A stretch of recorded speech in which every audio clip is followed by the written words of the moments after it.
Junior, Mr. Joseph C. Martin, Mayor Vico Soto, Mr. Justdado S. Cruz, Justdado S. Cruz, halika na po, Mr. Ma'am Maricel Martinez, Maricel, Cel, and Rick Reyes. Si Ma'am Maricel na lang. Ma'am Maricel. Oh, paunahin natin pirmahan si Mr. Ginto. Mr. Ginto, Mr. Martin. Kayo yung principal eh. Last page mo muna siya, tapos may ikot na lang natin. Okay, ikot na lang. Ikot na lang natin. Iikot na lang natin.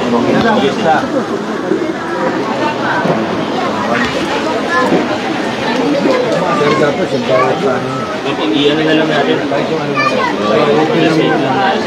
Seremonya lang naman. Paikot na lang po natin. Saan na rin po ako.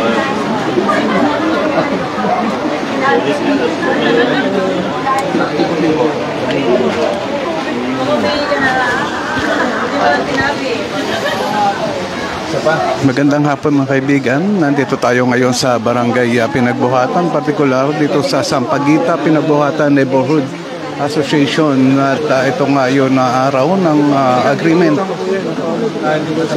Ngayon ay pinuntahan ni Mayor Vico Soto itong lugar na ito para pirmahan yung agreement na nandito ngayon sa kasalukuyan. Makikita na nga natin na pinipirmahan nila mga kaibigan, at sa kasalukuyan tong oras na ito ay umuulan, kaya medyo sumikip dito sa lugar.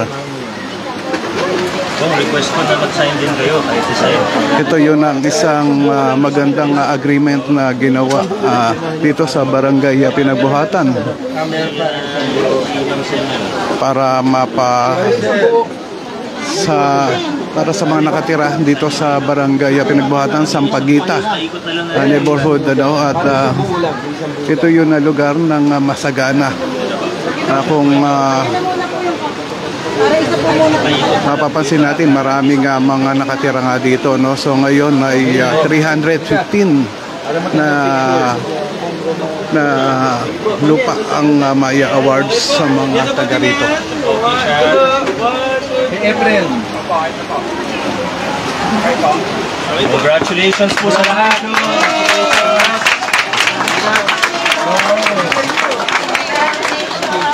Isang buo ay open. Congrats. Ay, nako. Natapos din sa haba-haba ng... Ayaw yung magsalita lang.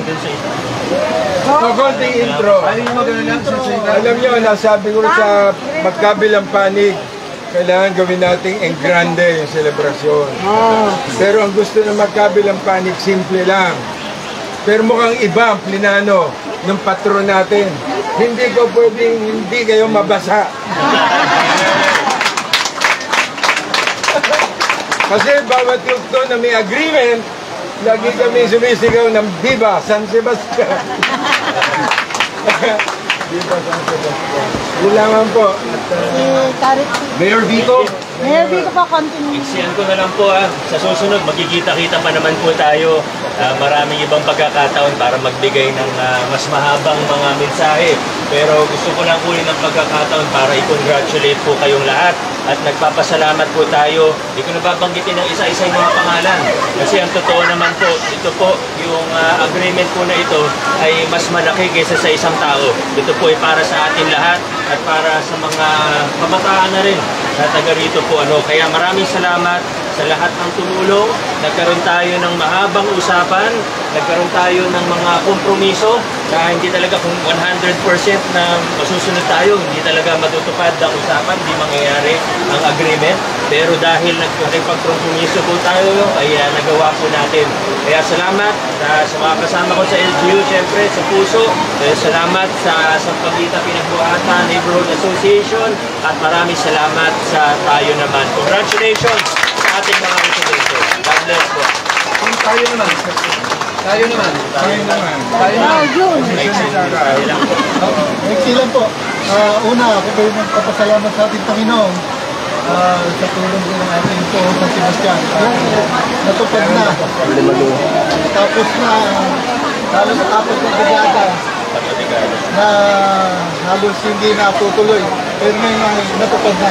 Kaya maraming salamat sa ating Panginoon, kay Mayor Vico, kay Congressman Romulo, maging sa kay Kari, at syempre kay Chris, kay ni Malu,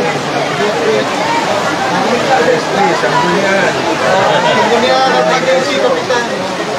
Ang puso. Maraming salamat po. Talagang kahilingan mo po, Nana. Ito po, 3 street na ito, may mga pangalan na po. Sila po yung naging bahagi na nagsaayos po nitong Malasaga. Ito purong Sampaguita.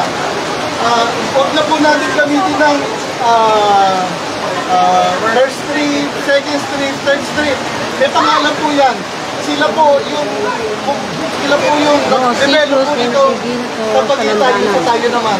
Sila po yung naging konsehal, opisyalis ng barangay. Yung po sa First Street ay Salandanan, Guillermo Salandanan. Ito yung nag-iisag po ng Tatamili na naging konsehal po ng Amangno. Ito po ng Kalino Cruz. Sigos kay Kading. Ito naman po ng Kakading. At yun sa MC Quito, ayaw ng tatay ko Tatay niya. Pangalan niya, kundi yun lolo niya, Maximo Kaliwag. Oo, Ginto. Yan lang po, maraming salamat. Last na. Sampaguita. Sampaguita, Neighborhood Association.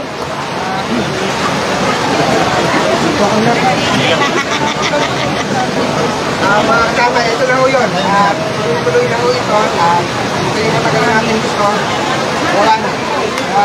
Maraming salamat po sa mga tayo. Congressman. Ito daw. Kaya maraming salamat. Yay! Last na. Kapitan, si Kapitan. Kapitan! Magsalita, ikaw ang nag-host. Ayan. Maraming salamat po sa ating pamunuan, sa ating Mayor Vico Soto, kay Kong Romulo, kay sa lahat sa City Council, kay Kari, at kay Atty. Maluk, at kay Kadado, sa simbahan, sa tayo naman. Alam ko naman pagka mayroong pagkakaisa, natutugunan po lahat. Kaya pagyamanin po natin, ipamana po natin sa ating kabataan na ang ating Sampaguita ay may talagang paninindigan. Kaya nga po tayo naman. Maraming po salamat. Salamat sa lahat.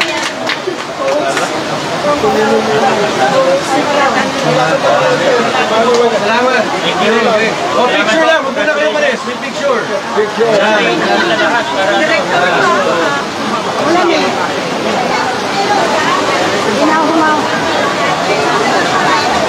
Maraming salamat sa lahat. Thank you. Congratulations. Lagi ka na sa amin.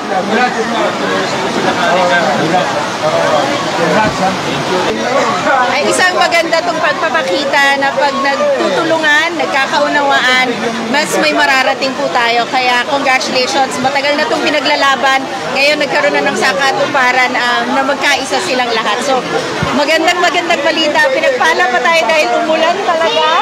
At talagang nagpaparamdam si San Sebastian. Thank you. Ayan, maraming salamat sa ating punong lungsod, Mayor Vico Soto, kasama ang ating sanggunian. At ganoon din naman ang ating Congressman Romulo. Natupad ng mga taga-pinagbuhatan, Purok Sampaguita, yung kanilang mini-meeting matagal na. Ika nga nang sabi pagka magaling kang manalangin, talagang ibibigay sa'yo, may pag-asa. Kaya naniniwala po ako, ayan, buhay na patotoo, talagang ang Viva San Sebastian ay bumababa, binibigay at pinapatunayan, binabasa ang barangay pinagbuhatan para sa pagbabago. Maraming salamat. Ito po ang nagtatapos ng 40 taon ng deadlock at saka ng siyempre nagbubunga ng di pagkakaunawaan. Sa isang panig po naman, talaga namang ang tayo naman ay napangalagaan nila yung lupa. Gumasto sila nagsakripisyo para mapangalagaan yung lupa. At sila kinilalang registered owner. Kaya lang, sa desisyon ng korte noong 1969, ay sinabi doon na sila ay trustee. Trustee ng mga para sa mga mamamayan ng barangay Pinagbuhatan. Baryo Pinagbuhatan pa noon. Kasi yung lumang baryo, kahit yung mga matatandang pamilya, yun ang mga sinasabi ron. At doon ang sinikap na mapagsalubong. Noong una hindi pinagsasalubong. Tapos napagsalubong yun sa tulong ng ating mga abogado sa City Hall at siyempre sa tulong at tulak ni Mayor Vico Soto. Siyempre may mga hindi maikakailan natin na habang tumatagal ay ibig sabihin nagbibigay ng kompromiso bawat isa. Sa panig ni Mr. Joseph Martin na presidente ng Sampaguita Pinagbuhatan Neighborhood Association, na talaga ipinaglaban na hanggang sa uli ang pinakapiraso ng para dun sa kanila na mapababa ang presyo para mabili ng lahat ng nakatira dito, at nagsimula kami sa kung ano ang kaya ng pinakamaliit. Nagsimula, yun ang pinagbatayan namin, hindi yung malaki. Ngayon, sa panig naman ng tayo naman, ay talagang inabot din naman nila. Inabot ng kamay din sa kabila. Kaya nakakatuwa po na itong nangyari ito. No? At tuwing sabi ko, tuwing magkakaroon ng mga breakthrough, sumisigaw kami ng Viva San Sebastian. Ditong okasyong ito, sabi ko nga, ba't di natin gawin ang grande? Gawin natin sa tanghalan, sa sigahan, etc. Sabi lang, hindi, gawin natin dito sa lupa. At meron na kami inihanda, mga pagkain at iba pa. Subalit, mayroong ibang nagplano. Binasa kami. Dahil talagang ito yata. Kinakailangan basa. Blessing talaga. Blessing po. Blessing. Yun lang po. Maraming mga tanong lang po namin na ilang pamilya po ba ang nabigyan? 350. 350. Sinasakal mga 1.3 hectares. 1.3 hectares. Kaya masaya-masaya itong araw na ito at punong-puno ng grasya. Ibig sabihin yung blessing. Okay po, maraming salamat. Masayang-masaya dahil nangyari na yung matagal na pinapangarap ng mga taga Pinagbuhatan, lalo na po yung mga sa site po namin sa tayo naman, na nais po namin na ibigay na po ito talaga sa mga tao. Kaya lang kailangan mga dokumento, maayos, at yun naman po yung aming tinrabaho itong second generation. Yung naunang generasyon, puro kaso, pero itong panahon namin ngayon, puro pag-uusap naman. At salamat at natapos na rin sa loob ng 40 taon na pakikibaka ay nagtagumpay ang Panginoon na kung saan ay katulad niyo bumuhos ang ulan, isang sign to ng pagpapala. Kaya maraming salamat kay Poong San Sebastian. Yun ang patron ng Pinagbuhatan. Mensahe naman po natin doon sa mga tumulong sa inyo para ma-award talaga itong ano natin. Ay, opo, malaking bagay po ang ginawa ni Carrick Reyes. Siya po ang head ng Pasig Urban Resettlement Office, na kung saan ito po ang nagsaayos lahat ng mga kakailanganing mga dokumento, maging legalidad nito, na halos inayos po nila yung legal para hindi po magkaroon ng ano-anumang mga anomalya. Ito po ay napakalinis at ito po ay 100% mapupunta sa mga naninirahan po dito sa Purok Sampaguita. Okay po. Homeowners. Maraming salamat. Opo, maraming salamat po rin sa inyo. Alam ko, yung ginagawa nyo ito ay bahagi po ng inyong paghahayag sa mga nanonood. At Sana ipatuloy niyo po itong gawin at mabuhay po kayo dahil sa tulong po ninyo makakarating po sa iba pang mga barangay sa ginawa ni Mayor Vico. Dito sa Pinagbuhatan, alam ko marami pa po siyang proyekto dito po sa atin sa mismong bayan ng lungsod ng Pasig. Maraming salamat po.